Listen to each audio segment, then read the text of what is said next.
Gentlemen, boys and girls, collectors of all ages, can't even speak this morning, and also too, NFL fans. Yes, this is my very, very first NFL show. Now, for those of you who've been watching the channel, know a little bit about myself.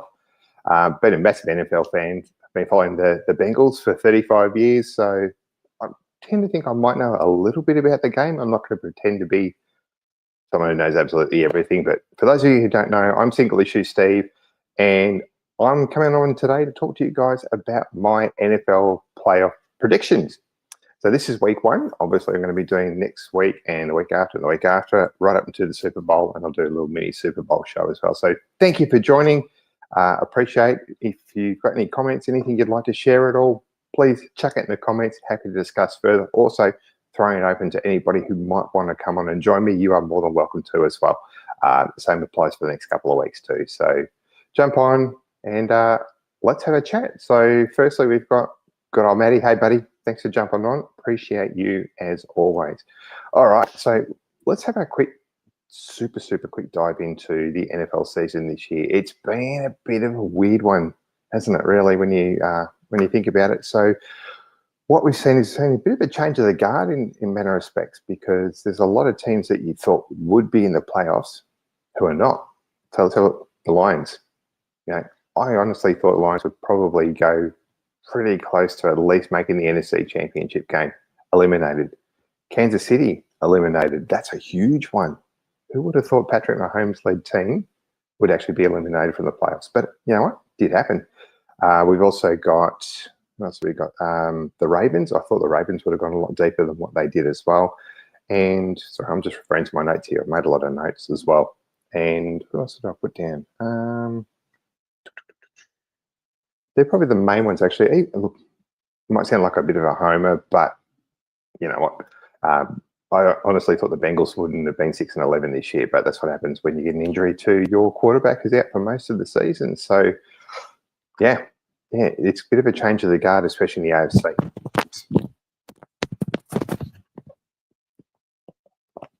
Can't edit that out. So I'm going to have a chat about that because that's pretty exciting, to be honest with you. Something new. So I love the Eagles, but I had to make this for you, brother. Oh, thanks, buddy. Appreciate it, mate. Matty, anytime you want to come on talk, mate, you're more than welcome to. Just jump on. Just jump on. All right, let's get stuck into it. So what have we seen so far this year? The other thing I was going to mention too, which sort of threw me for a bit of six, is the Bills actually made it into the playoffs as a wild card.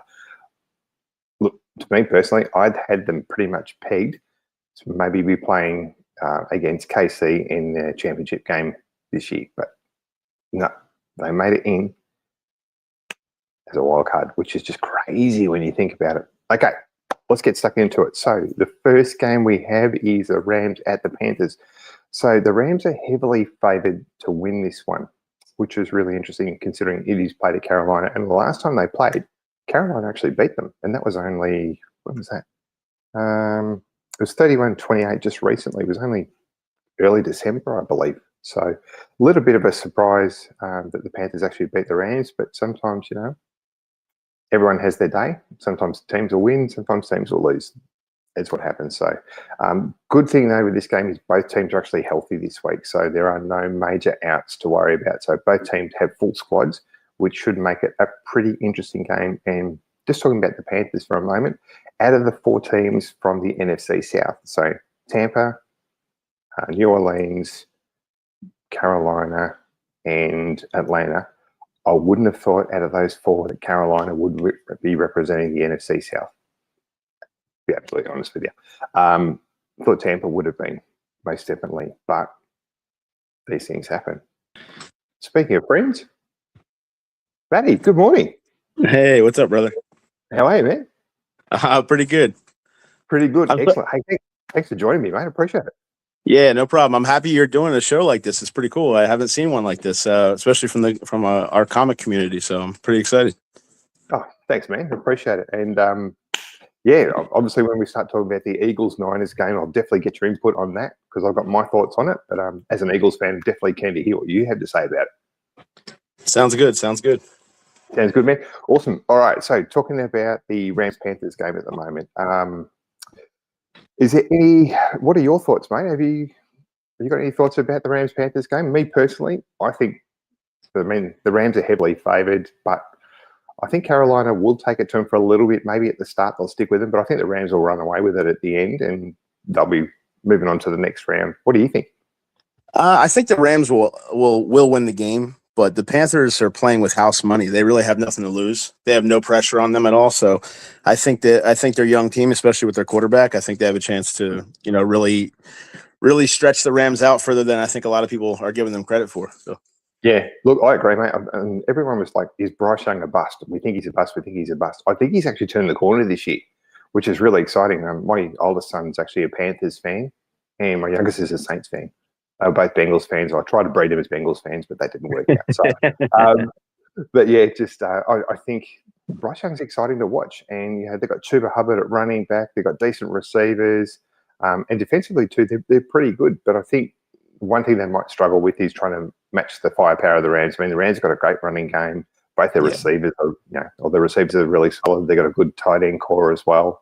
And Stafford's he's been around for a long time. He knows the pressure that he'll probably face as in making the playoffs is nothing new to him. He's done it a few times. Bryce Young, on the other hand, it's his first sort of really, really big go at having a shot in the playoffs. Yeah, so. I was just gonna say, I can see both sides of that because on one hand, obviously Stafford has so much experience heading into that situation and having won big games in the past, and then you have on the other side this guy who Bryce, how he handles it is going to say a lot for how far his team goes. So yeah, no, spot on, mate. And good morning, Troy. Thanks for jumping on, mate. And Bo said to say hello to you as well, buddy. Hey. Always nice. And James, good morning, my friend. Nice and early for you. Or is it? I don't know. Time zones of US still throw me out. So welcome, mate. Thank you for jumping on. So we both think the Rams will win this one. So interesting. Next one. This is a really, really intriguing game. So this is the second game. And I'm doing these games based purely on the times of when they're actually being played. So for those of you wanting to watch the Rams-Panthers game here in Australia, it's daylight savings time. It's 11 a.m. tomorrow morning, so you can have a bit of a sleep and then get up and watch the game. Should be a good way to spend a Sunday, I reckon. Second game.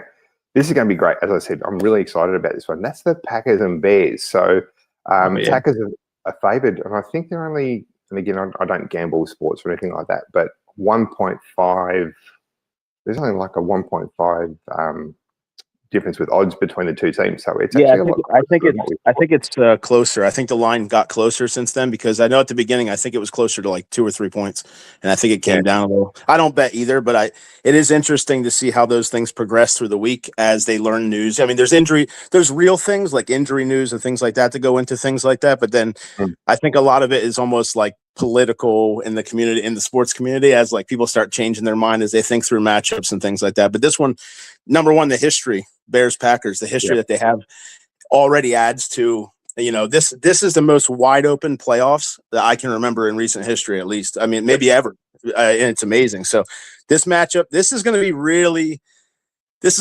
interesting because the Packers, if you just look at this at the beginning of the year, you're thinking Packers are winning this game, no doubt. But if you're looking at it overall, especially the last 2.5 months of the season, then you would have to side with the Bears, especially after the injury to Micah Parsons, the injury that they had there, big injury on defense, and especially with the Bears running game, the way it's been with the two-headed monster that they have. So there's so much that goes into this game right here, but yeah, it should be one of the better ones this weekend. So yeah, I'm excited, mate. And look, as a Bengals fan and following them for as long as I have and experience all those down years, for Chicago fans, I'm actually really excited for them. And the football they've been playing this year has been really, really fun to watch. They've just been exciting to watch. And it's, both sides of the ball, they're pretty strong. Interesting stat, though, I was actually going back through their history, and the results are, let me just check my notes here, mate. Sorry, where are we? Okay, so Packers lead the head-to-head, 109 wins. This is what is 109 wins, 97 losses, and 6 draws. But it's the interesting thing, which absolutely fascinated me, was the fact that they've only played each other twice in the playoffs. Wow. With their storied history. Yeah, that's surprising.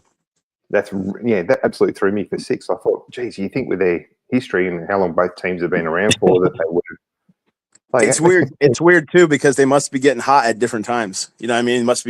They must have had really good teams at separate times when it all went with that. So. And Bo, this is not what I pictured Matt's voice to sound like. I always pictured him as an Aussie. Whereabouts are you based, mate? I'm in U.S. I'm in Pennsylvania. Nice. It's like northeastern U.S. Yep. I got you, mate. Beautiful. What time is it for you at the moment? Let's see. Got to find the clock real quick. 4:08. Okay. 4:08 p.m. Yeah, decent hour. I thought I'd get up a bit earlier for you guys. Appreciate it. Absolute pleasure, mate. All right, cool. Some other interesting information too, as well, is that in regards to turnover differential, the Bears have actually got the #1 ranked team for interceptions this year. Oh my goodness, yeah. The takeaways have been crazy. Which is massive. They've got 23 interceptions. They rank first in turnover differential with a +22, which is huge. Yeah, no doubt. The young quarterback. The thing that makes me nervous about that. Caleb's been great all year. Yep. The Bears quarterback, but I don't know. There's something about if I was going to pick one game this weekend that would be like an upset that could look like a. I mean, you're in the playoffs, so there really shouldn't be many what people would call upsets. But this game, because of the experience, Jordan Love and those guys, I could see a Packers upset happening here. And that's not taking anything away from the Bears. Bears have a great team this year. Their defense, I don't know how I feel about the Bears defense, but I know their offense has been outstanding. Yeah, and the interesting thing from a Packers perspective is they've actually got 6 injuries at the moment as well, which are like a little bit. I don't know if they're key players. I think there's a couple of offensive linemen that might be struggling to get up for the game this week, so that's a massive one. Having Jordan Love back after a couple of weeks off his timing is absolutely perfect to come back. Yeah, so if Malik Willis was playing, and I watched him play, I think it was last week, he actually looked all right. Yeah, he's not terrible. No, he's not. And I'm surprised that the Titans actually let him go, to be honest with you. But anyway, that should be really, really helpful for them, for the Packers to have him back. So, I think they've got 4 questionables this week. I think the Bears are going to miss Gardner Johnson. He's going to be a big loss for them in the secondary this week because let's be honest, the Packers' receiving core is actually pretty solid. Yeah, and guys like Dobbs and what's his name, Christian Watson as well. He's had a good season too. So I think the Packers will get up for this one. It's going to be a close one. Yeah, no doubt. Should be a great environment, like I said, with the rivalry. They should be. Yeah. Should be a great game. It's going to be a ripper of a game, mate. So it's not my pick of the week to be the best game, but I'll go through that shortly as well. So game 3, Buffalo at Jacksonville. Now, as I said in my intro, I'm absolutely stunned still that the Bills got in as a wild card. Yeah. Start of the season, would not have picked that at all. It is I mean, crazy. Josh Allen alone would make you think they're winning their division. They're, get possibly up for a first round bye, all those things. And they just had a lot of ups and downs. Even my team, my team's the Eagles. We played them a couple weeks ago, and he's still as good or better than he was last year and the year before. It's just they just have they're a strange team. Like when we were playing them, the defense is, I think their defense is underrated. The Bills' defense is pretty good. The offense, everyone knows what they are. Obviously Josh Allen runs that whole thing, but it's a dangerous opponent. The Bills. 100%. And mate, how good was their running game this year? I mean, James Cook had a career year and he rushed for, 1,600? 1,621 yards and he had 12 TDs. Yeah, and he, you kind of saw that coming last year. Like he had so many games where he would have a big game. It was inconsistent though. He'd have a really streaky. He was streaky. He'd have a really big game. Then he kind of settled back a little. Then have another big game, and just exploded this year. I mean, just outstanding. Yeah, and he's a great running back. He's fun to watch too. So, the last time these guys played was actually 2024, and they. Jacksonville got smashed 47-10. So, but mind you, people go, that's in the past. Yeah, 100% it's in the past. But these Jaguars are different. And again, they're playing some really, really good, exciting football. Trevor Lawrence has really taken a step up. What's he been in the league now? 6 years, I think. This might be year 6 for them. Yes, that's about right. Something right. Yeah. I know last year when they played they played the Eagles at home, and they took us right to the wire. And Kobe Dean, the linebacker, had to have a pick off. He picked off Trevor Lawrence in the end zone to seal the win. I think we only won that game by like 2 points. And that was last year on our Super Bowl, going through the Super Bowl. We had a really good team last year. And so I knew seeing that come from them, because when you see Jacksonville on the schedule, like back in the day, like Mark Brunell, you're talking like late 90s, early 2000s, they had a good team then. But since then, there hasn't been much out of Jacksonville. So when you saw them, you're thinking, this isn't too, but they showed me a lot back then, and they've only gotten better and better since then. So should be a good game. Hard to pick against the Bills. Hard to pick against the Bills for me, though. It is, mate. It is. And I remember, as you talk about, the Mark Brunell days, I remember when Jacksonville first came on board, and you go, they had some pretty solid players. Like Tony Baselli was just one of the best. Oh, yeah. I mean, the guy was an absolute star. Yeah. And I'm not sure if he's in the Hall of Fame yet, but 100% he'll be going in there because he was just that good. The really interesting thing, though, for me was how evenly matched on paper these guys are. So if you have a look at the win-loss ratio, the Bills were 12-5, Jags finished 13-4. So wow, even better than I thought. Yeah, I was saying when I was doing my research, I'm like, oh shit, they won 13 games. Points per game, Bills were 4th, Jags were 6th. Time possession, Bills are 1st in the league, obviously leaning on that running game quite a lot as well. Yeah. Yep. Yeah, Jacksonville were 3rd, and sacks, Bills had 36 and Jags had 32. So they're pretty evenly matched across the board. Trevor Lawrence actually threw for 4,000 yards this year. Did you know that? No, I didn't. Wow. Yeah. Jeez. Yeah. That's some Dan Fouts numbers from back in the day right there. Yes, spot on. Yeah, I remember that because I'm old. And anyway, but both teams also have a clear bill of health too, so there's no outs or anything to worry about. So I think this game is going to be very, very competitive. I think the Bills will just pip them, but I wouldn't be surprised if Jacksonville get up, especially at home, because the Bills have gone from playing in the bloody snow to playing down in Florida. So different story. Yes, exactly. What do you think, mate? Who do you reckon is going to get up? I think the Bills, but I think it'll be. I honestly think it will be. If, like you said, if the Jaguars pull it out, I won't be shocked. I won't be. Yeah. And I know I love what's happening now in the AFC, mate. Just the changes. I mean, you got guys like obviously Trevor Lawrence has been around for a little while, but he's only made the playoffs once, I think, in his whole time he's been in the NFL. But you got young guys like Drake May and Bo Nix and those kind of guys who are coming through. And obviously, I should have mentioned at the start that both Seattle and Denver have the week off this week because of their records at the end. So well done to both of those teams. I'm still a bit nervous about Seattle. Sam Darnold's been great, but is he going to do the Sam Darnold thing like he did in Minnesota when he had a great season and then just went straight down the gurgler? Yeah, in fairness, like I saw the Broncos up close. We had a questionable call late in our game against the Broncos this year. And I mean, listen, you got to win. No matter how the refs call the game, you got to win. So they deserve the win. But Bo Nix, man, he took leaps and bounds throughout the season. I mean, like game to game, he was getting better. So their team is excellent. Seattle, I haven't watched this year. I've only seen like highlights on ESPN and things like that. But I know their defense is outstanding. So, yeah.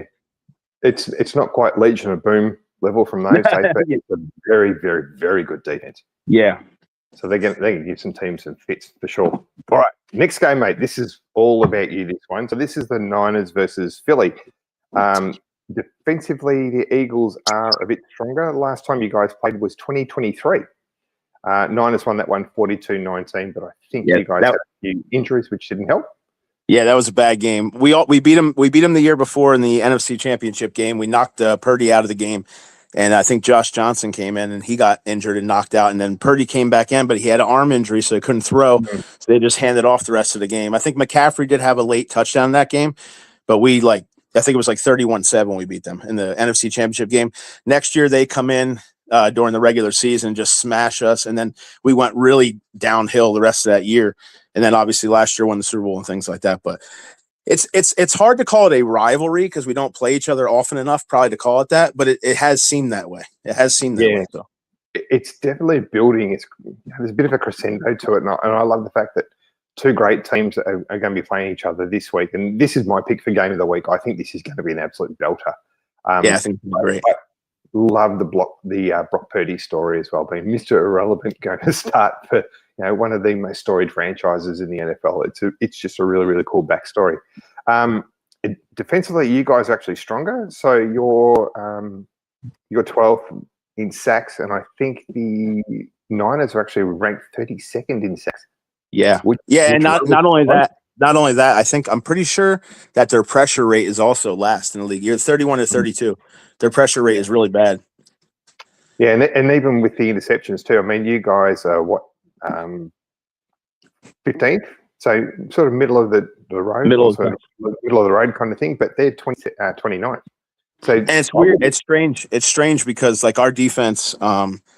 I mean, it's a good thing. It's not a bad thing, but our defense really took leaps and bounds as the year went on. Like the last game of the season is going to skew some of the stats because we didn't play any of our starters.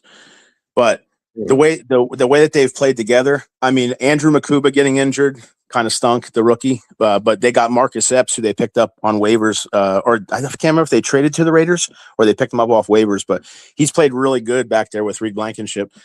And the defense, ever since we got Phillips from Miami on that late trade right before the deadline, I mean, he's played outstanding. Brandon Graham came out of retirement. He's putting a lot of pressure on. Nolan Smith, Jalix Hunt led our team in sacks and interceptions as a defensive end / edge rusher. So that was, I mean, he's playing out of his mind. Last year when they drafted him, he was like a project. They didn't even know if he would really get on the field, and he has. I mean.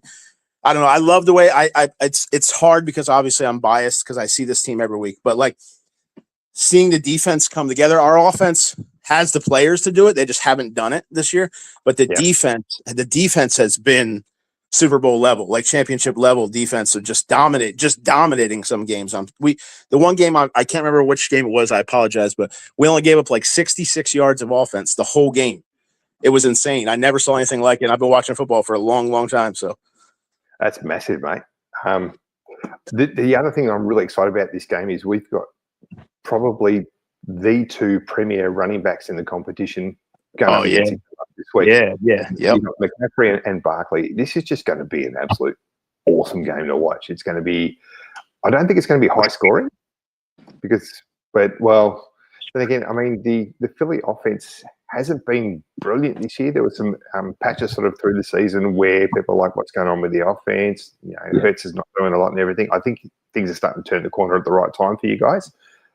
But at the same time, just these two running backs going against each other is going to be awesome. This is, as I said, it's going to be tight as a podcast, this one. I'll give you some small insight of what I'm seeing too. There's going to be two large factors, both on lines, the lines in this game. Well, it's every game in football, but the Eagles all season this year, like people were like, oh man, did he take a step back? Is he hurt? Did something happen? It hasn't been Saquon. It's been our offensive line. Our offensive line has not played well this year, especially all through the middle there. Landon Dickerson, who's a Pro Bowler, all pro guard. He's been nicked up and injured. Our center, Cam Jurgens, he's been out. He had surgery, back surgery in the offseason. He hasn't quite been the same. We lost our right guard, but Steen's doing okay. But Lane Johnson has been out almost the whole year. And our record with him, I wish I had the stats in front of me, but our record with Lane Johnson is outstanding compared to when he's not there. And then if you look on the other side of the line, San Francisco, even though they have a good running game, McCaffrey's actually been more dangerous in the passing game this year. He's been a better receiver even. I mean, that's saying something for as good as a runner as he is. But the weakness I see on San Francisco, and it's a very dangerous weakness for them, is their interior linemen, their guards and their center. They're not bad players, but if you watch last week's game against Seattle and seen the pressure that they put on them, and that's not now with our team, we have Jalen Carter, we have Jordan Davis, both outstanding players. So if we can get pressure up the middle, no matter how good Purdy plays, no quarterback likes pressure right up the middle in their face. So those two things on those lines, I mean, you can watch any game and you watch the line and the line kind of dictates what happens, but Those are big factors. So I'm not saying we're going to put up 40 points. Our offense is capable of it. They have Hurts, they have Barkley, they have A.J. Brown, Devontae Smith, they have Goddard. Goddard had like 11 touchdowns. I think he broke the record for the Eagles this year for most tight end touchdowns. And but yeah, so seeing the possibilities, this game could go like any way possible for a game because there's so many good players on both teams. So 100%, mate. And the other interesting thing that you touched on is McCaffrey's the leading receiver for the Niners, which is bonkers. I mean, they've got you've got guys like George Kittle and those kind of guys. They're great receivers, but yeah, the receiving core is probably not as strong as you guys, that's for sure. But I think you guys will get this one. I think so too, and I think a really good matchup. I think another matchup besides the lines that will really decide the game is going to be their interior receivers, and by their receivers, I mean their tight end Kittle and their running back McCaffrey going up against Zach Bond. And this week is that's our linebacker Zach Bond, and then the other linebacker is coming back this week, Nakobe Dean, who he's been outstanding. He got injured last year in this round of the playoffs, and they didn't think you never know with that kind of an injury if he's going to be able to come back. He's literally better this year. He did have an injury a couple weeks ago that kept him out. But he's coming back this week, so that's going to be a really cool matchup to watch right across the middle of the field there. So, yeah, and Zach Bond's he's great running back, great linebacker. He's brilliant. And he was a special teamer. We brought him on. We brought him on when he first came. They were looking at him more even as an edge rusher than as a linebacker, than as a stand-up linebacker. But Vic Fangio, the defense coordinator for the Eagles, watched him and was like, "I like these skills. I like the way they're translating. Let's try him at linebacker." And man, I mean, it was awesome last year, and he's still awesome this year. So, yeah, and we picked up Oren Burks from you guys as well, who's been he's good. Yeah, but I'm looking forward to seeing a bit more in the rotation, especially with our two rookie linebackers that we've got. But anyway, let's not talk about my team and how badly we did this year. Moving on. You had some injuries there, buddy. Yeah, I know. It's just unfortunate, but fingers crossed next year might be a little bit different. All right, the next game, Game 5, this is going to be a belter as well. We've got Chargers at New England. Absolutely awesome game.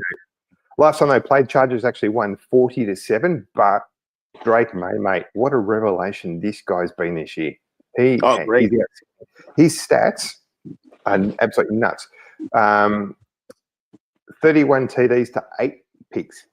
Wow. Only 8 interceptions, 72% completion, and 4,394 yards passing. At the beginning of the year, when the Patriots started winning some of those games, that last year they would have lost, and not just lost, but lost badly. I started taking notice, but I'll be honest with you, I didn't know, because early in the season, there's a lot of weird stuff happens early in the season where you see a team win that it's not really that good or something. But as they kept stacking wins, and as I kept seeing them progress, and I kept seeing like he was making May started making reads that let me know that he had taken himself to another level. And all of a sudden they're winning games that if you would have asked me at the beginning of the year, I would no way. And they're a great team. I mean, they were in the hunt for the 1 seed up until the last couple games here. So our last game. Yeah, they've just been really interesting to watch. And I know there's probably a lot of people out there just going, "Oh fuck, they've got another great QB. We just got over Brady. Yeah, they got another one." So, they're a really, really good squad, and they're also second in points per game in the league and third in yards per game in the league as well. Wow, nice. So, bit of an offensive juggernaut too. And I think the other thing too, which I know he's copped a bit of flack from wherever he's gone, but Stephon Diggs has been absolutely fantastic for Drake May. He's been a great veteran receiver, and you just see the way that they, even not on field, but the way they communicate with each other and everything, they build a really good rapport. And Diggs had 85 receptions for 1,000 yards and 4 TDs this year. Nice. Jeez. So had a good year. Now, if we look at the Chargers, Herbert was 26 TDs, 13 interceptions, 3,700 yards, 66.4% completion percentage, which is what I found out the hard way when they beat us in overtime a couple weeks ago was I knew Herbert's a good passer, of course, but he's kind of slippery. He's kind of sneaky. He's not a fast guy, but he's really good. He's really good at when he has to move to pick up the first down. He knows right where he is, great awareness. So this is going to be a matchup that probably for years to come, you might be seeing May versus Herbert. You might be seeing this matchup for like years and years to come, in the playoffs on the AFC side. So, yeah, most definitely, mate. And as I said before, it's a bit of a change in the guard, and it's exciting to see, both of these guys going up against each other too. So, defensively, the Chargers are actually ranked 10th in the league in sacks, and they're actually 3rd in interceptions. So their secondary is pretty solid. But I think the way that Drake May's dicing stuff up on the field and 72% completion percentage for a guy and his experience is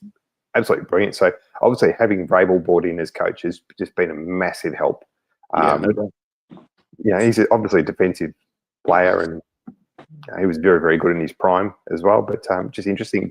Both running backs are pretty solid as well. Henderson is 5.1 yards per carry this year, which is very, very high for a running back.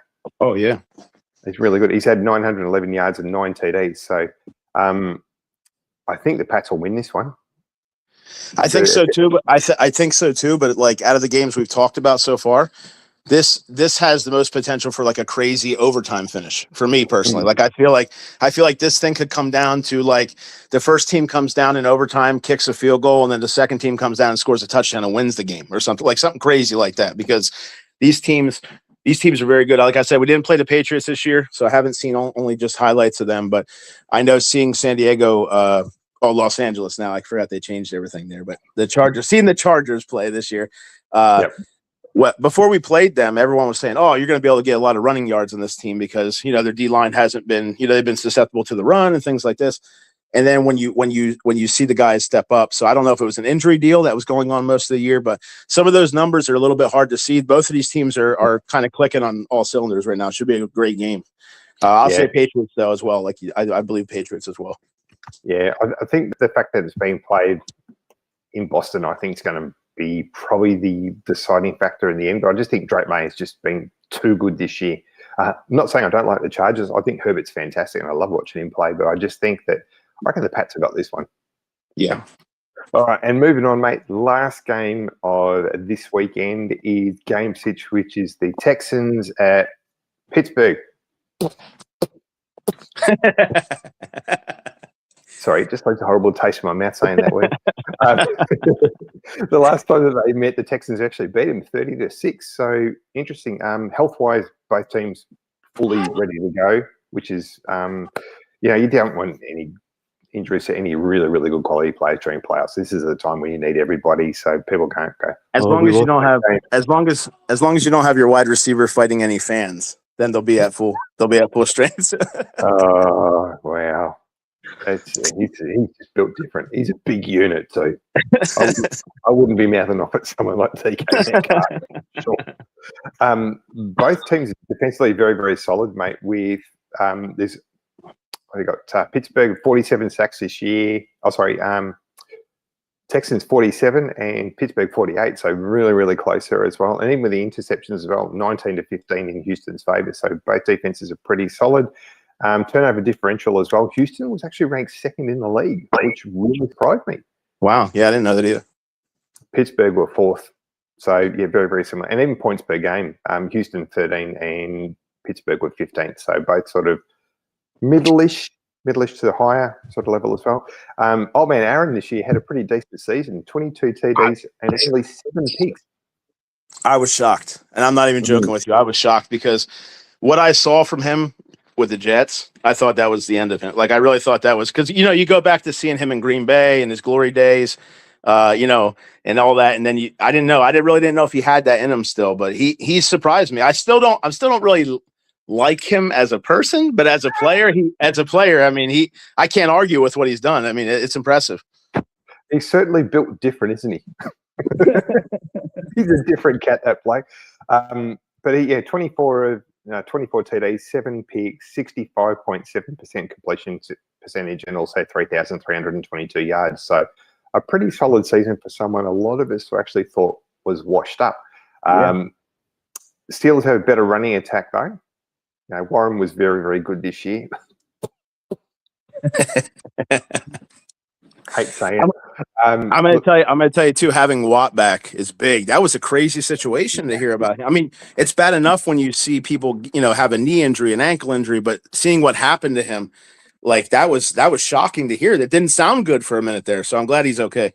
No, it was just a bizarre thing to happen. So for those of you who don't know, JJ Watt is one of the better defensive ends in the league, that's for sure. Absolutely. Look, I'll give him credit where he's due. He's a brilliant bloody player. He was injured because he was having some dry needling done, which is a form of acupuncture, and they punctured his lung. Yeah, it's crazy. Excuse my language. How the fuck do you get that wrong so badly? I bet someone lost their job. Oh, yeah. That's insane, dude. Yeah, one of your best players, it would be like letting down a balloon. Yeah, and he was in bad shape. Remember, he was in it was legitimately like bad for a little bit there. So that's just, I've never heard of an injury like that before. It's just insane. It's absolutely nuts. But so the big thing is, I think CJ Stroud and the offense are starting to click a little bit more. Nico Collins had 1,100 receiving yards this year, so he's obviously his go-to. So Pittsburgh will need to shut that down. Defensively, they've been pretty solid. Let's be honest. Pittsburgh defense is always generally pretty solid. And even if they have a bit of a lapse, they'll normally come back and start performing as the Pittsburgh defense that we all know that I hate, being in the AFC North. And yeah, I think I'm a little bit torn on this one. I'm not 100% sure which way I want to go. I think the fact that it's being played in Pittsburgh might give them the edge just slowly, but this is my toughest game. This is my toughest pick, and I'm not even joking with you. This is my toughest pick of the week. As I'm talking to you right now, I'm not 100% sure on who I'm picking. That's how close. Like it is that. Well, because you've seen two different Steelers. I haven't seen a lot of the Texans this year, but I've seen two different Steelers teams. My stepdad is a Steelers fan, so I've watched a lot of their games, and I've seen two different Steelers teams this year. I've seen one that is easily distracted and thrown off their game if they don't get their offense going early in the game. And then I've seen a team that was relentless to get the win. So I've seen both things out of the same team. So it's really hard to pick. I mean, if in Pittsburgh, I'll probably give them the edge and say Pittsburgh. But like I said about a couple of these games this week, if it goes the other way, I would not be shocked, because I think overall, if you went man to man for roster, that's a really close, a really close pick, a lot closer than you would think of when you think of Texans Steelers. Yeah.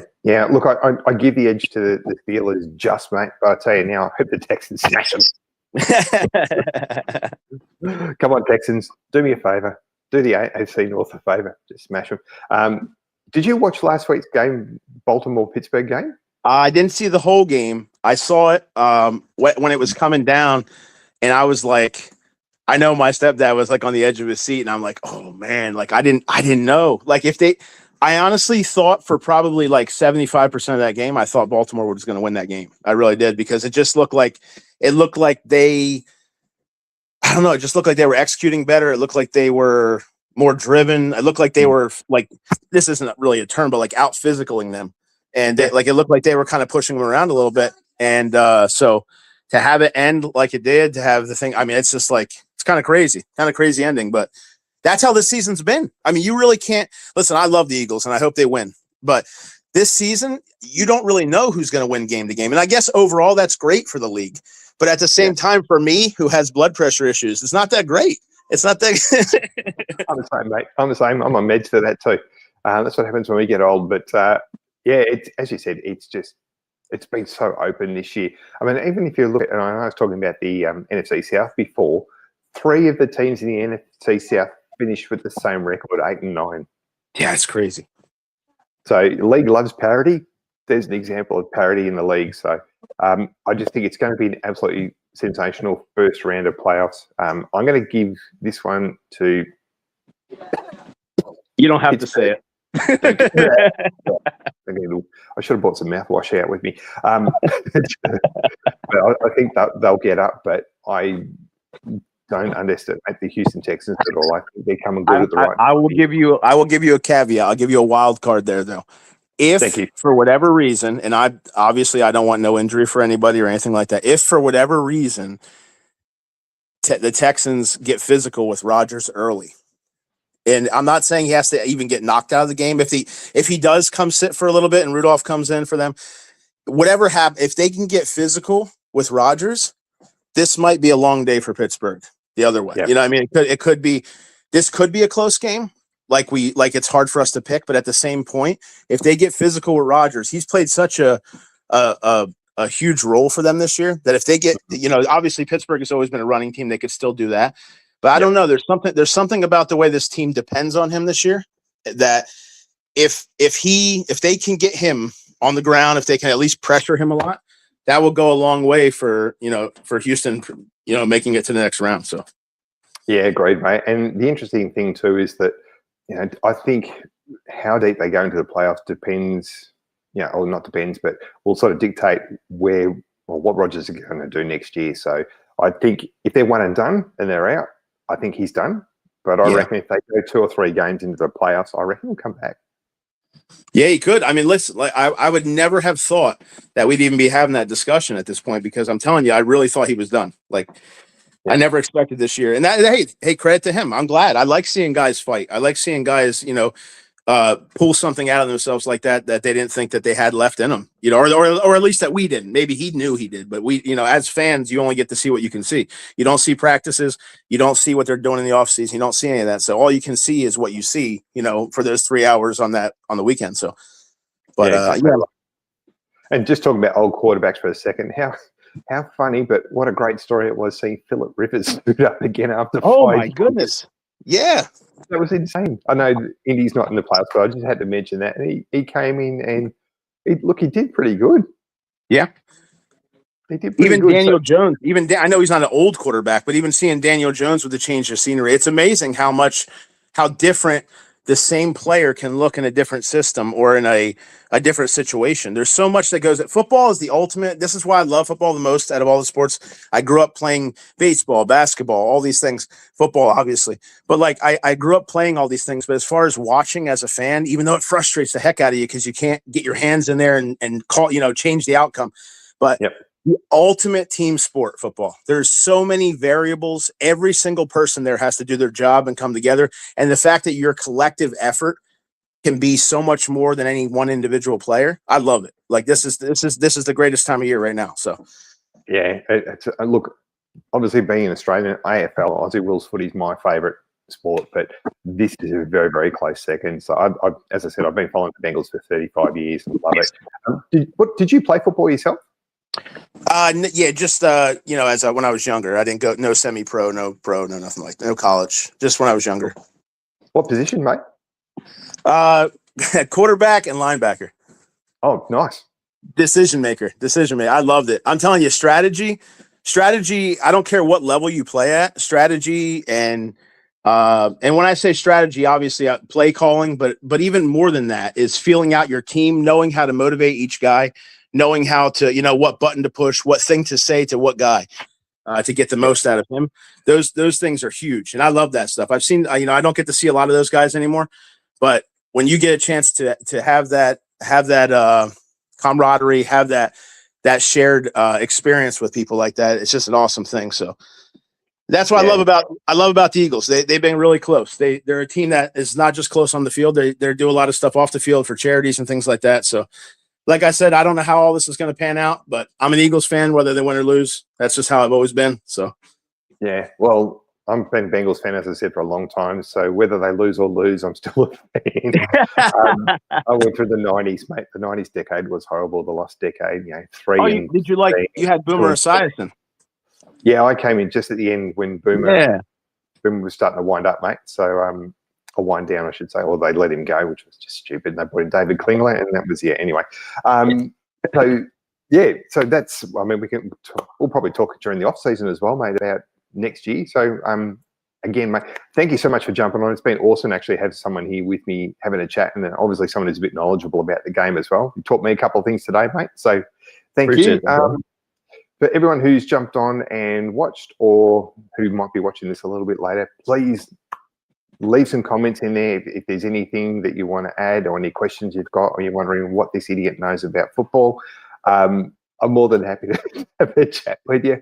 But we'll be back next week. I'm not sure if it's going to be Saturday or Sunday my time. I think it's probably going to be a Sunday show, but we'll let you know. But Matty, thanks again, mate. Absolutely awesome to have you and your knowledge on.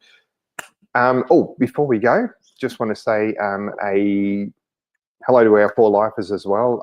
I'm still not really sure how to operate this bloody StreamYard thing, so I'll just give our 4-lifers a shout out and say thank you guys for your sponsorship. Remember, to be a 4-lifer, you don't have to be a paid subscriber to join Aussieverse. All you got to do is simply click like, and feel free to do what Matty's done today and join us on the channel anytime. We talk about all sorts of stuff. We talk about comic books, obviously.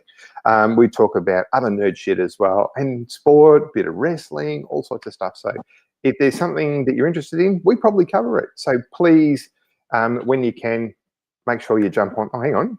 Who's this guy? Speaking of us, there's your 4-lifers. Thanks, Bo. You're the best, mate. So these are the people that are our paid subscribers. So massive thank you to these guys as well. And comment here from James, more Matt. There you go. Thank you, James. You've got a job for the next 4 weeks, buddy. It sounds good, man. Sounds good.